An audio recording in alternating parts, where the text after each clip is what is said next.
Hi everyone, I'm Natasha. Welcome to my channel. If you're new, I am a farmer florist converting my growing spaces into native plant, ecological, wildlife friendly cutting gardens. So I hope that you subscribe and follow along on this journey. It's a lot of fun. Today I want to show you another one of my cutting gardens. It is very different from the last video I did, which is this garden, which is very wild, and it's my backyard garden. I've been letting it kind of do what it wants with native plants for a few years now, and I am adding in more and more native plants. So watch my last video if you haven't done that yet. But today we're going to head to another cutting garden of mine, which is at my parents' house, and it is a front garden. It's something we've been working on as a cutting garden for about 7 or 8 years now, but only very recently are we transforming it into a native plant garden with mostly native plants, along with some other great cut flowers. And so I will show you that today. There's not a ton there, so it's not going to be as long a video as last time, but you can see the stage the plants are at now and what our plan is for that garden. So let's go. So as you can see, this garden is more landscaped, less wild. So it's an interesting challenge, I guess, in terms of making it mostly native plants, because a big strategy, if you saw my last video, is letting things just come up as they want to, and it is more of a wild feel. But here we're kind of doing it in a more controlled manner.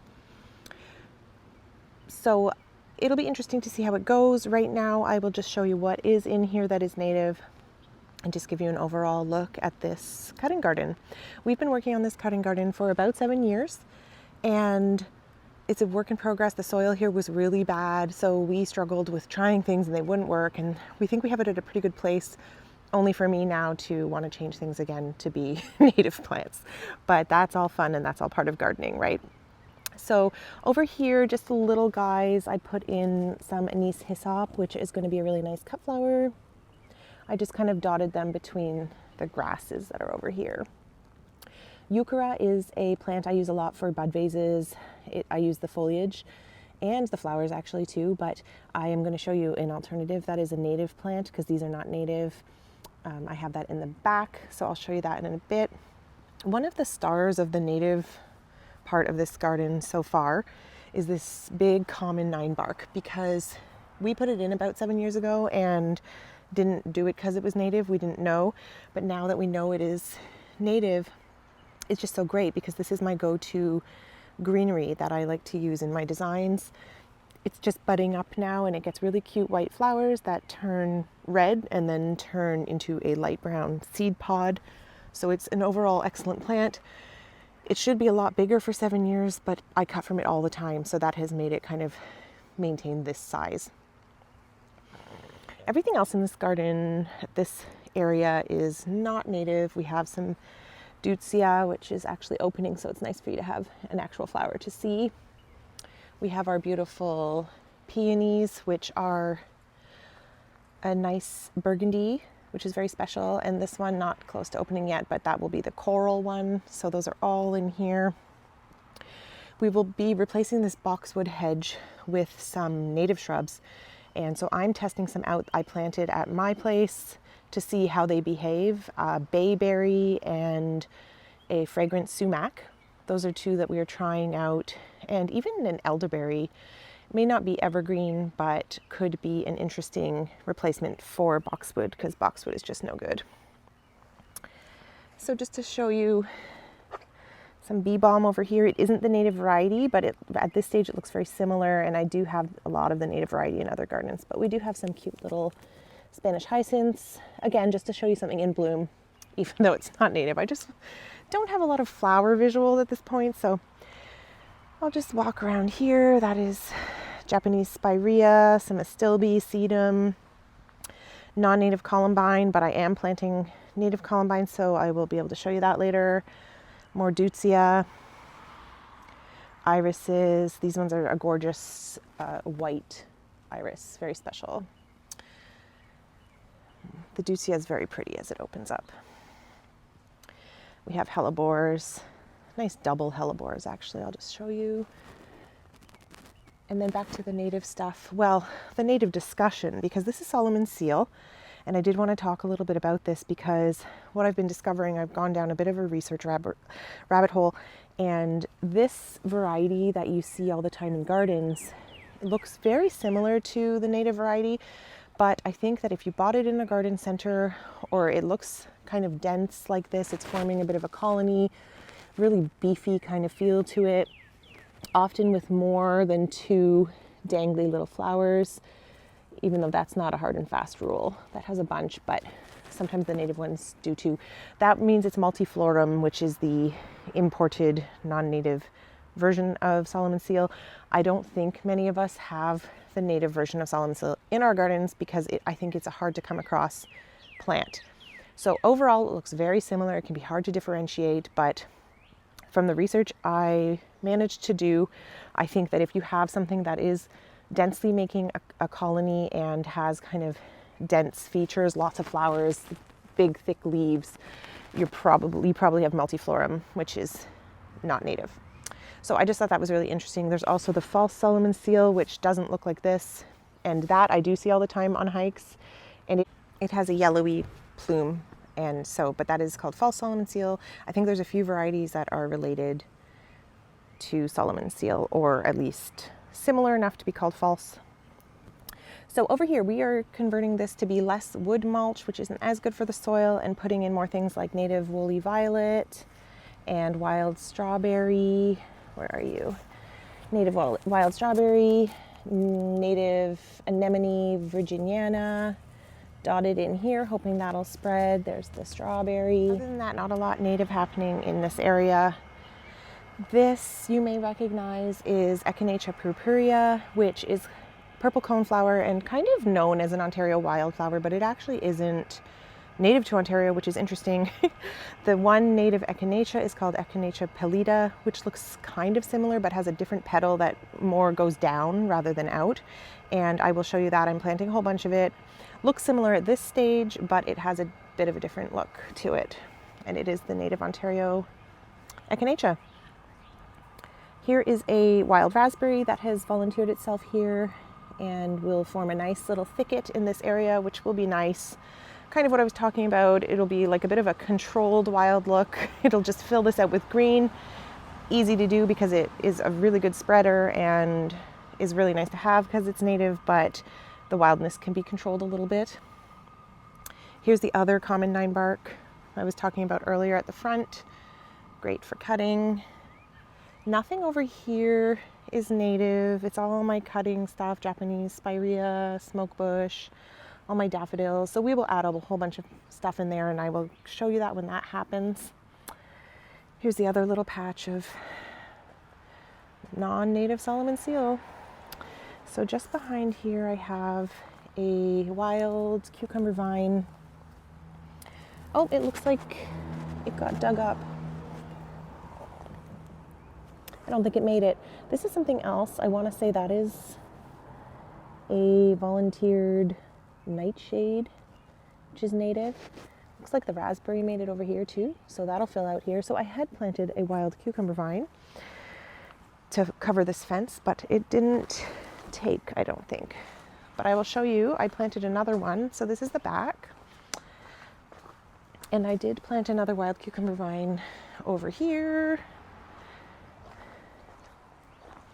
Let's see if it took. Oh, just barely. Oh well, somebody's been piling stakes here. But yes, there it is. So that one will work to cover this area because it grows quite bushy and doesn't actually get cucumbers, but is a nice native vine. So while we were here, this is a bottlebrush buckeye, which is actually a near native I planted last year, just because I thought it would be a cool cut flower. We'll see what happens with that. And it's great that it's near native. I didn't know that when I planted it, to be honest, but I'm happy that it is. So over with the cucumber vine and stakes. This is Penstemon digitalis. Put a few of them in there. That'll be really great. Some more anemone little guys. And another anise hyssop. These are just astilbes. Then this raspberry is also here to fill out this area, native wild raspberry.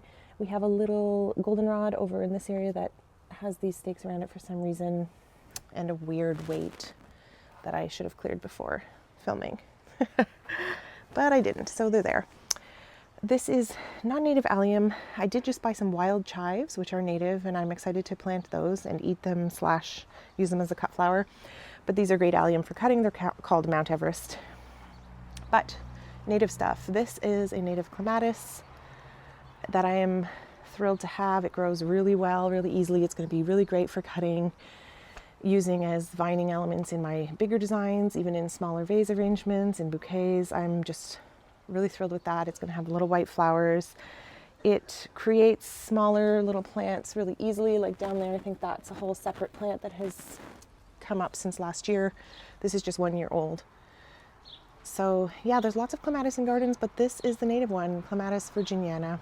A lot of our native plants are called virginiana. Now I have baby lupins, and we do have an Ontario native lupin, which is very exciting. It is a beautiful, beautiful light purple. So I cannot wait to have that. I have this lupin just to show you what a fully grown, almost fully grown, budding, I guess it's going to be a pink lupin, looks like. Once this blooms, I'm going to cut it, use it as a cut flower, and then pull this plant out because I don't want it cross-pollinating and creating genetically mixed new lupins in the garden. I want these native ones to spread and have it all native lupins, because once you mess with the genetics of the plant, it no longer has all the same benefits to the ecosystem that the genes of the native plant had. And that's what happens with cross-pollination if I let that bloom and stay. So I am going to remove that and have just the native lupins in here. So non-native but cool looking valerian that gets a very beautiful flower. Back to native stuff. The bunny has been eating everything. This is Tiarella foam flower, and it did have a really gorgeous flower on it that I wanted to show you, but at least I can show you the greenery because I think this would be my euchera alternative. It has a very similar size and shape and a beautiful color to it. It is native, and I will try using that in bud vases and boutonnieres because it's just a cute little shorter leaf. It adds such a nice touch to floral designs. So that is Tiarella foam flower. We have a new guy in here. Oh, here's a false Solomon seal, but obviously you can't see it blooming, so that will get the plume at the top. This is a Canada anemone, which is different from the little tiny anemones I was showing you. Those are Virginiana. This is Canada anemone. And as you can see, the flower, I wish it was open to show you, but the bud is, it's getting there. But the leaves are quite large and the stem isn't as long, so they're not going to be as good for cutting, but I still would cut this, especially because it's a vigorous spreader, so it should really take over this area. And then once I have a bunch of them, I would definitely get in there, and that's one whole beautiful wiry stem all the way to the bottom, and then I would probably just remove a leaf and have this delicate white flower. And if this spreads, I'd have a whole bunch to cut from without it affecting, that I'm taking away too much from nature. So excited to have this already this mature in this garden. This is, I believe this is the ostrich fern, which is the one that you can cut fiddleheads from and eat them. So I'm really excited to have that because I love fiddleheads, and I love knowing that it's a native fern that you can just cut your own fiddleheads from, fry them up, and it's a beautiful fern. So I'm getting through the native stuff pretty quickly in this garden. There isn't as many. This is a red bud, which you may recognize from all over. This is the time where they're in bloom. Actually, this one's pretty much done blooming. It's a near native, not a native tree, just so you know, but it's near native, which is good, and it is cuttable. So if you want to have these nice, I'm trying to focus them. Doesn't really want to, there you go, kind of in the distance. Nice little purple stems. You can cut those and use them in floral designs. We have a black walnut here, which is great because that's native and is not a problem. Oh my gosh, what's with my focus? There we go. That's not a problem for plants in the garden that are native. It's only a problem because we're trying to use non-native plants in our gardens so much that they don't get along with the native trees like the black walnut. And so you have to look for things that tolerate juglone. Well, what tolerates it is native plants. So little tip.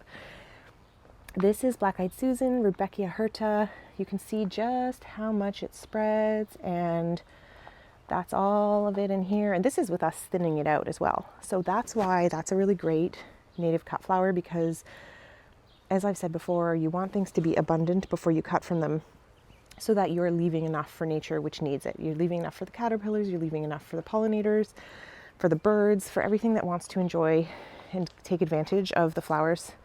You want things that spread large, or plant enough of things in order to not feel bad when cutting it. This is the things to think about when you have a native cutting garden. Got a little trillium over here. It's a pink trillium. Just to show you, I know normally, oh, it's looking a bit raggedy right now. Normally trilliums are, come on, focus, white, but there's also red and pink ones. Well, anyways, it's not focusing, but it's also not looking that hot. So it is okay. There we go. And otherwise, this looks like ginger, but it's actually the European ginger, unfortunately, not the native kind.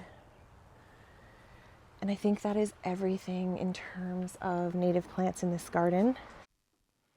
So leave me a comment, let me know how your garden's going, if you're growing anything native. And I hope you're enjoying following along on this journey. I hope to see you next time.